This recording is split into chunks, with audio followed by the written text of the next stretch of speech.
آپ سنیں، مجھے اور آپ کو ان باتوں پر عمل ہونے کی توفیق عطا فرمائیں۔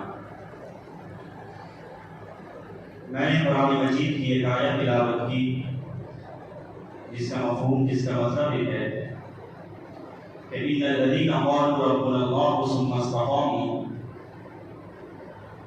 کہ جن لوگوں نے کہا ربنا اللہ، کہ ہمارا رب اللہ ہے، ثم استقاموا، پھر وہ اس میں جمے رہے، ڈٹے رہے، تتنزل علیہم الملائکہ، تو ملائکہ موت کے وقت ان کے پاس آتے ہیں، یعنی فرشتے موت کے وقت ان کے پاس آتے ہیں، کہتے ہیں اللہ تخافوا ولا تحزنوا، کہ تم نہ گھبراؤ، نہ ڈرو، ولا تحزنوا، اور غم نہ کرو، وابشروا بالجنۃ التي كنتم توعدون، اور اس جنت کی بشارت دیتے ہیں جس کا تم سے وعدہ کیا گیا ہے۔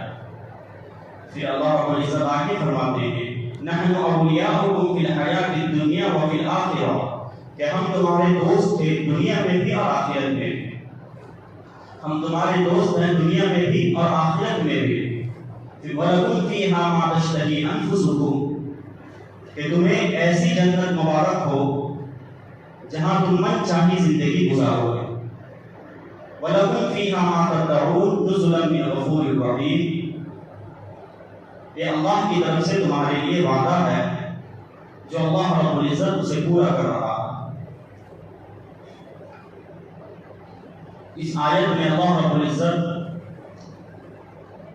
استقامت کے بارے میں بتا رہے ہیں کہ اللہ فرماتے ہیں ان الذین قالوا ربنا اللہ، کہ جس نے کہا ہمارا رب اللہ ہے، یعنی اللہ کو ایک مانتے ہیں، ثم استقاموا، پھر اس ایک ماننے میں جمے رہے، ڈٹے رہے، چاہے کوئی جو ہے پریشانیاں آ جائیں، کہ مصیبتیں آ جائیں، چاہے دشمن ان پر حاوی ہو جائے، چاہے جو ہے ان پر غموں کے پہاڑ ٹوٹ جائیں، چاہے ان پر جتنے مسائل کے پہاڑ ٹوٹ جائیں، چاہے ان کے بدن خون سے چھلنی کیوں نہ کر دیا جائے، چاہے ان کے بدن تلواروں سے چھلنی کیوں نہ کر دیا جائے، تب بھی وہ کہیں ان الذین قالوا ربنا اللہ، کہ ہمارا رب اللہ ہے، اس کے علاوہ کوئی نہیں ہے، ثم استقاموا، پھر اس پہ جمے رہتے ہیں، تو اللہ نے ان کے لیے بشارتیں رکھی۔ کیا بشارتیں ہیں؟ کہ تتنزل علیہم الملائکہ، کہ ملائکہ ان کے پاس آتے ہیں اور کہتے ہیں اللہ تخافوا ولا تحزنوا، کہ غم نہ کرو، نہ گھبراؤ۔ اس میں اللہ رب العزت یہ فرماتے ہیں کہ ایمان اتنی بڑی دولت ہے، اتنی بڑی دولت ہے کہ غربت کے ساتھ تو انسان زندگی گزار سکتا ہے، دال روٹی کھا کر انسان زندگی گزار سکتا ہے، جھوپڑی میں رہ کر انسان زندگی گزار سکتا ہے، لیکن ایمان کے بغیر اس کی زندگی مکمل نہیں۔ انسان بڑے بڑے بنگلوں میں رہے، ایئر کنڈیشن کے رہے، اچھا کھائے، اچھا پیے، لیکن اگر اس کے اندر ایمان نہیں ہے تو سکون اس کے اندر نہیں ہے۔ اگر کوئی انسان فقر فاقہ کی زندگی گزارتا ہے، غریب ہے، لیکن اگر اس کے اندر ایمان ہے تو اسے فخر کرنی چاہیے اپنے آپ پر کہ اللہ رب العزت نے مجھے ایمان جیسی دولت سے نوازا ہے۔ آپ دنیا میں دیکھتے ہوں گے جو ایمان والے نہیں ہیں وہ بڑے بڑے بنگلوں میں، بڑے بڑے گاڑیوں میں گھومتے ہیں، اچھا کھاتے ہیں، اچھا پیتے ہیں، لیکن ان کے دل میں جا کے پوچھئے کیا ان کا دل میں سکون نام کی کوئی چیز ہے؟ سکون بنگلوں سے نہیں ملتا، سکون گاڑیوں سے نہیں ملتا، سکون ایئر کنڈیشن سے نہیں ملتا، سکون پیسوں سے نہیں ملتا، سکون ملنے کا ایک ہی راستہ ہے، ایمان ہے۔ جس دل میں ایمان نہ ہو، جس گھر میں ایمان نہ ہو، وہ گھر، وہ دل جو ہے سکون والا نہیں ہے۔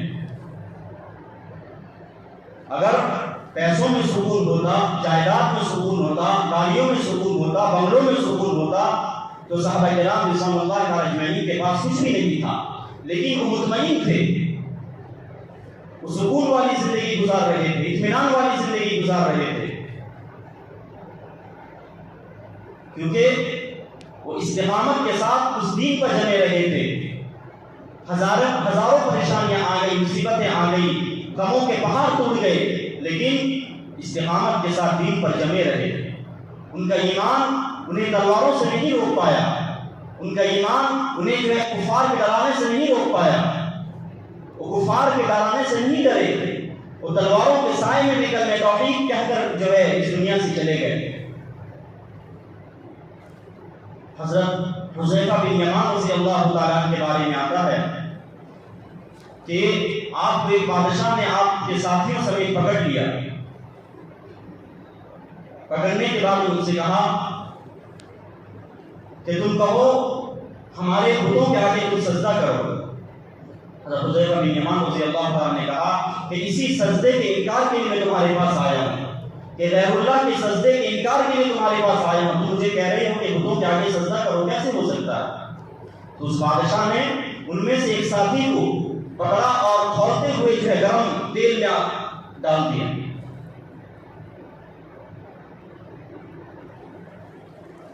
حذیفہ بن یمان رضی اللہ تعالیٰ عنہ سے کہا کہ اگر تو نہیں مانے گا تو میرے ساتھیوں سمیت اور جتنے ہیں سب کو پکڑ کر اس گرم تیل میں ڈال دوں گا۔ عبداللہ بن حذیفہ رضی اللہ تعالیٰ عنہ ان کی آنکھوں سے آنسو جاری ہو گئے، تو بادشاہ نے سوچا کہ اس کا دل نرم پڑ گیا۔ بادشاہ نے کہا کہ اب تو مانتا ہے کہ تو تیار ہے جو ہے میرے بتوں کے آگے سجدہ کرنے کے لیے۔ عبداللہ بن حذیفہ بن یمان رضی اللہ تعالیٰ کہتے ہیں کہ میں اس لیے رو رہا ہوں، میرے آنکھوں سے اس لیے آنسو جاری ہے کہ اللہ نے مجھے ایک ہی جان دی ہے، اگر اللہ مجھے 100 جان دیتا تو میں اللہ کے راستے پہ قربان کرنے کے لیے تیار ہو جاتا۔ اللہ مجھے 100 جان دیتا تو اس کڑھائی میں گرم کھولتے ہوئے تیل میں جو ہے جلنے کے لیے تیار ہو جاتا۔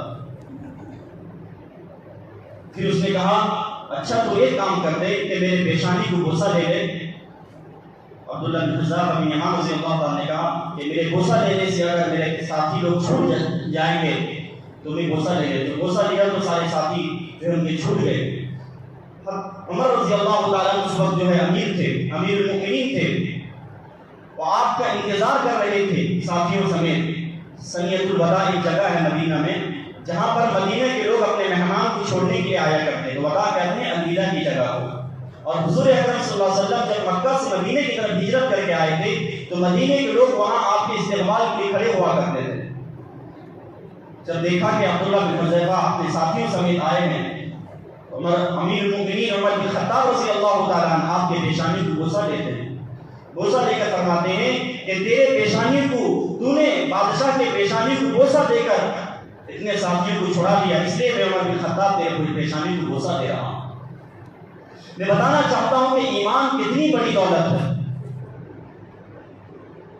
حضرت خباب بن عرب رضی اللہ تعالیٰ عنہ وہ غلام نہیں تھے بلکہ آزاد تھے، چھوٹے بچے تھے، وہ مکہ میں کھیل رہے تھے تو ان کو کسی نے پکڑا اور پکڑ کر جو ہے کسی کے ایک عورت کے ہاتھ میں بیچ دیا۔ تو عورت وہ لوہا کا کام کرتی تھی، تلوار بنانا، لوہے کی جتنی چیزیں وہ تینوں بناتی تھی۔ اسی لیے جب حضرت خباب جب ایمان لے کے آئے تو انہوں نے اللہ کے نبی سے کہا، اللہ کے نبی صلی اللہ علیہ وسلم جب میں ایمان نہیں لایا تھا تو آس بن وائل ایک بہت بڑا جو ہے منافقین تھا، اللہ کے نبی میں نے اس کو کچھ تلواریں بنا کے دی تھی، کیا میں اسے اجرت دے سکتا ہوں، کیا میں اسے کچھ پیسہ دے سکتا ہوں، کیونکہ اس نے اسے ادھار پر لیا تھا۔ اللہ کے نبی نے کہا بالکل لے سکتے ہو۔ جب وہ گیا آئس بن وائل کے پاس گئے، اس سے کہا کہ میری اجرت دے، میں نے تجھے تلوار بنا کے دیا تھا۔ اس نے کہا کہ تو محمد کے کلمے سے انکار کر دے، میں تجھے جو ہے تیری اجرت واپس کر دوں گا۔ حضرت خباب نے کہا کہ وائل اگر تم مر کر بھی دوبارہ زندہ ہو جائے تو میں محمد کے کلمے کے انتظار میں جو ہے محمد کے کلمے کا انکار نہیں کر سکتا۔ تو وائل نے کہا اچھا موت کے بعد دوبارہ بھی زندہ ہوا جاتا ہے، کیونکہ انہیں بعض موت کا جو ہے یقین نہیں تھا، ان کا یہ عقیدہ نہیں تھا کہ مرنے کے بعد دوبارہ زندہ ہونا ہے۔ آس بن وائل نے کہا اگر میں مرنے کے بعد دوبارہ زندہ ہوں گا اس وقت میرے پاس بہت زیادہ مال و دولت آ جائے گی، اس وقت آ کے تو اپنا پیسہ لے جانا۔ تو اللہ کے نبی صلی اللہ علیہ وسلم کے پاس آ کر انہوں نے کہا کہ آس بن وائل نے اس طرح کہا، اللہ کے نبی نے کہا چھوڑ دو اسے۔ تو میں بتانا چاہ رہا تھا خباب جس مالکین کے ہاتھوں کو، جس کے عورت کے ہاتھ وہ بیچے گئے، وہ لوہار کا کام کیا کرتی تھی۔ جب اللہ کے نبی صلی اللہ علیہ وسلم نبوت کا اعلان کیے اعلان کرنے کے بعد حضرت خباب جو ہے ایمان لے کے آ گئے. تو کسی نے آ کے اس عورت سے کہا کہ تیرا غلام خباب ایمان لے کے آ گیا ہے، صابی ہو گیا ہے، یعنی باغی ہو گیا ہے. تو عورت نے کہا کہ ہو ہی نہیں سکتا کہ خباب ایمان لے کے آئے. جب حضرت خباب کے پاس ہو جاتی ہے، وہ جو حضرت خباب رضی اللہ تعالیٰ عنہ جو ہے لوہا کی جو چیز بنا رہے ہوتے ہیں بھٹی میں، کہتی ہے خباب میں نے سنا ہے کہ تو محمد کا کلمہ پڑھ چکا ہے، میں نے سنا ہے کہ تو ایمان لے کے آ چکا ہے. حضرت خباب رضی اللہ تعالیٰ عنہ سوچتے ہیں کہ اگر میں نے سچ کہہ دیا تو میری خیر نہیں، اور اگر جھوٹ کہہ دیا تو محمد کا کلمہ پڑھنے والا کبھی جھوٹ نہیں بول سکتا. یاد رکھیں ایک بہت بڑے اللہ والے گزرے ہیں، حضرت امام رافعی رحمۃ اللہ علیہ. وہ کہتے ہیں ان سے کسی نے پوچھا کہ اسلام کسے کہتے ہیں. بعض دفعہ ایسا ہوتا ہے کہ اللہ والے کے قلوب میں ایسی ایسی باتیں اللہ رب العزت ڈال دیتا ہے کہ وہ بڑی بڑی کتابوں میں نہیں ملتا. ان سے کسی نے پوچھا کہ اسلام کسے کہتے ہیں، تو انہوں نے بڑا مختصر جملوں میں انہوں نے ایک بات کہی کہ خلاف عادت اگر کوئی کام تم کر لو تو اسے اسلام کہتے ہیں. یعنی خلاف طبیعت اگر کوئی تم کام کر لو، یعنی تمہاری طبیعت نہیں چاہ رہی ہے کہ نماز نہ پڑھو لیکن نماز پڑھنے کے لیے تم جاؤ، تمہاری طبیعت نہیں چاہ رہی ہے اذان ہو رہی ہے بستر سے اٹھ کر نہ جانے کی طبیعت چاہ رہی ہے لیکن تم پھر بھی اپنے نفس کو مار کر مسجد طرف دوڑ جاؤ، اسی کا نام اسلام. خلاف طبیعت کوئی کام کر لو، تمہارا دل نہیں چاہ رہا ہے کہ کسی غیر محرم کی طرف تمہاری آنکھیں اٹھے تو تمہاری طبیعت یہ کہے نہیں میرے نبی کا فرمان ہے میں اپنی آنکھوں کو نیچے کروں گا. تمہاری طبیعت نہیں چاہ رہی ہے کہ میں حرام کھاؤں، میرے نبی نے جو ہے فرمایا ہے حرام کھانا منع ہے، تو تمہاری طبیعت یہ کہے نہیں میں حرام نہیں کھاؤں گا کیونکہ اللہ کا اس میں جو ہے وعید ہے. تو خلاف طبیعت کوئی کام کرو اسے اسلام کہتے ہیں. انہوں نے مختصر بول میں جو ہے جواب دیا. تو میں کہہ رہا تھا جب اس نے پوچھا کہ تم صابی ہو گیا ہے، تو باقی ہو گیا ہے، انہوں نے کہا کہ ہاں میں اب محمد کا کلمہ پڑھ چکا ہوں. تو بھٹی میں آگ چل رہی تھی اور اس کے پاس ایک لوہا کا جو ہے ایک چھوٹا سا لوہا پڑا ہوا تھا جو آگ میں جو ہے لال ہو چکا تھا، سرخ ہو چکا تھا. تو اس جو ہے آقان جو ہے مالکان نے جو غلام جسے خریدا تھا اس عورت نے جو ہے اس لوہے کے ٹکڑے کو اٹھا کر خباب کے سر میں رکھ دیا. اللہ اکبر. کہنا تو آسان ہے، میں آپ کو سنا رہا ہوں، میرا بولنا آسان ہے، آپ کا سننا آسان ہے. نہیں اگر تیل کا چھینٹا ہمارے بدن پر پڑ جائے تو ہم فوراً ڈاکٹر کے پاس دوڑ جاتے ہیں. ایک گرم لوہا جو سرخ ہو چکا تھا حضرت خباب کے سروں پہ رکھ دیا اور خباب رضی اللہ تعالیٰ عنہ بے ہوش ہو جاتے ہیں. جب وہ مالکان کہتی ہے کہ وہ چلی جاتی ہے، کہتی ہے کل پھر اس کو سزا دوں گی. اللہ کے نبی صلی اللہ علیہ وسلم کے پاس جب ان کو ہوش آتا ہے، اللہ کے نبی صلی اللہ علیہ وسلم کے پاس آتے ہیں، کہتے ہیں اللہ کے نبی میری حالت ہو گئی ہے میرا سب دیکھیے. اور کہتے ہیں اللہ کے نبی میں آپ سے شکایت کرنے کے لیے نہیں آیا ہوں، میں تو آپ کی دعا لینے آیا ہوں. اگر ہم اور آپ آج ہوتے تو اللہ کے نبی کتنی شکایت کرتے کہ میں نے اسلام کے لیے تو نمازیں پڑھ لی، میں نے تو روزے رکھ لیے، میں حج کر لیا، میں زکات دیتا ہوں. اللہ کے نبی کو تانا دینے والے بن جاتے. انہوں نے کہا اللہ کے نبی میں تو دعا لینے آیا ہوں، میں شکایت کرنے کے لیے نہیں آیا. اللہ کے نبی میرے لیے دعا کر دیجیے. اللہ کے نبی صلی اللہ علیہ وسلم کہتے ہیں جاؤ خباب صبر کر لینا. اللہ کے نبی دعا کرتے ہیں اللہم انصر خباب، یا اللہ رب العزت خباب کی مدد کر لینا، یا اللہ رب العزت خباب کی مدد فرما دینا. حضرت خباب رضی اللہ تعالیٰ عنہ جب واپس ہوتے ہیں اللہ کا کرنا دیکھیے. اللہ اکبر. اللہ دنیا میں ہی بدلہ دے دیتا ہے. جب حضرت خباب واپس ہوتے ہیں ہونے کے بعد جو ہے وہ جو مالکان جس نے آپ کے سروں میں لوہا رکھا تھا اس میں ایک بیماری داخل ہو جاتی ہے. بخاری شریف میں لفظ لکھا ہوا کئی کا معنی ہوتا ہے داغ دینا، یعنی اس کو ایسی سر کی بیماری ہو گئی تھی کہ سارے ڈاکٹروں کو دکھا لی اس نے. اس وقت جو طبیب تھے انہوں نے کہا کہ تیرے سروں کو داغ دیا جائے گا تب تک تیرا یہ بیماری ٹھیک ہوگا. اللہ کا کرنا دیکھیے اللہ دنیا میں کیسے بدلہ دیتا ہے. تو ڈاکٹروں نے کہا کہ کس کا انتخاب کیا جائے، کون داغ دے گا؟ تو ڈاکٹروں نے کہا تیرا جو غلام ہے اسے کہو کہ تیرے سروں پہ داغ دے گا.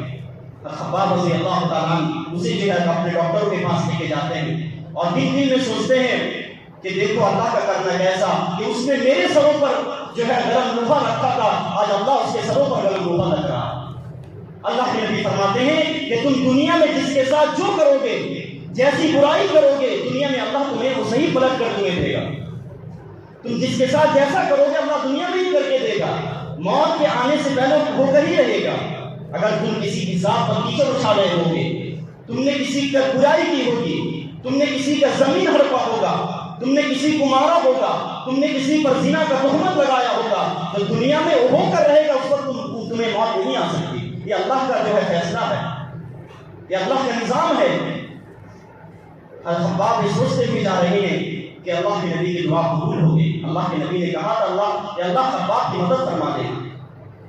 ایک ایسا استقامت تھا، ان کے بارے میں آتا ہے کہ خباب رضی اللہ تعالیٰ عنہ کہ آپ کو جو ہے کافر لوگ پکڑ رہے تھے، عمر رضی اللہ تعالیٰ عنہ کے پاس وہ آئے۔ عمر نے کہا حضرت خباب تم یہاں بیٹھ نہیں سکتے، صرف یہ بلال کا جگہ ہے۔ ایک مسند تھا کہ بلال کا جگہ ہے، یہاں بلال سے بیٹھے گا، اس کے علاوہ کوئی بیٹھ نہیں سکتا۔